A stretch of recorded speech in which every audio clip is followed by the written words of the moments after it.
یه دونش هم نمیمونه. از بس که لذیذه و بی درد سر درست میشه. پیشنهاد میکنم آموزش جذاب امروز اکوکوک رو از دست ندید. قبل از هر چیزی دکمه سابسکرایب و زنگوله رو بزنید تا بریم سراغ آموزش امروزمون. ابتدا یه دونه تخم مرغ، مقداری نمک و فلفل سیاه، یه قاشق چایخوری شکر و 1/3 پیمانه روغن مایه رو با هم ترکیب کنید.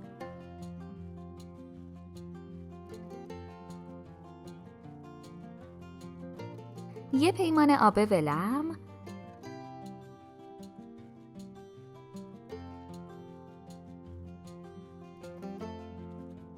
یه قاشق چایخوری خمیر مایه و یه قاشق چایخوری بیکینگ پودر اضافه کنید و با هم مخلوط کنید.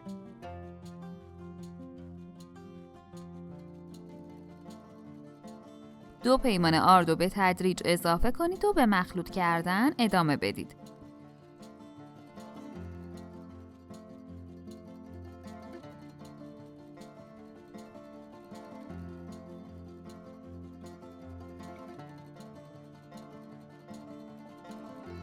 در آخر یه قاشق غذاخوری شوید خشکم داخلش بریزید و تمام مواد رو یک دست کنید. روشو بپوشونین تا نیم ساعت استراحت کنه. برای تهیه مواد میانی داخل تابه کمی روغن بریزید و یه عدد پیاز خرد شده رو داخلش تفت بدید.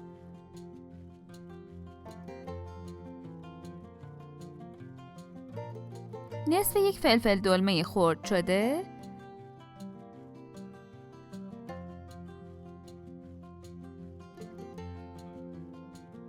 250 گرم گوشت چرخ کرده و ادویه‌جات شامل نمک، فلفل، زردچوبه و پاپریکا و 2 قاشق غذاخوری جعفری خرد شده اضافه کنید و همه رو با هم خوب تفت بدید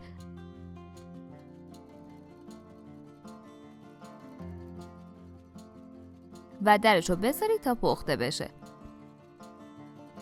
عزیزان، باعث افتخار ماست که عضوی از کانال ما باشید و دکمه سابسکرایب رو بزنید.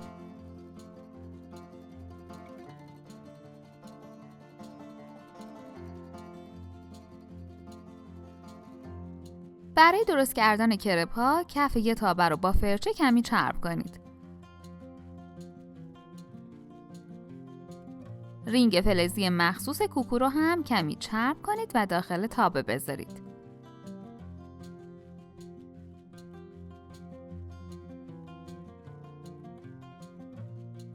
به ترتیب داخلش یه قاشق از مواد کرپ،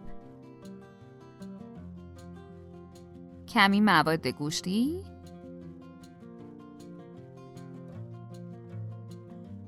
و دوباره از مواد کرپ بریزید.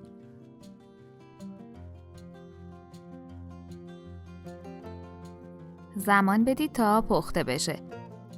بعد برگردونید و با کمک چاقو کرپ رو از رینگ جدا کنید.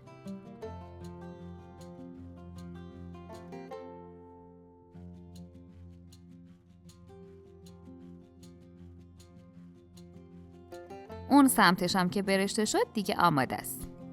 دوستان، ما سعی کردیم تا جایی که میتونیم ویدیوها رو براتون به صورت خلاصه و در عین حال جامع و مفید آماده کنیم تا بتونید به جای گذاشتن نیم ساعت وقت با ارزشتون برای یه ویدیوی طولانی 10 تا غذا و شیرینی و دسر و کلی چیزای جدید رو بتونید یاد بگیرید.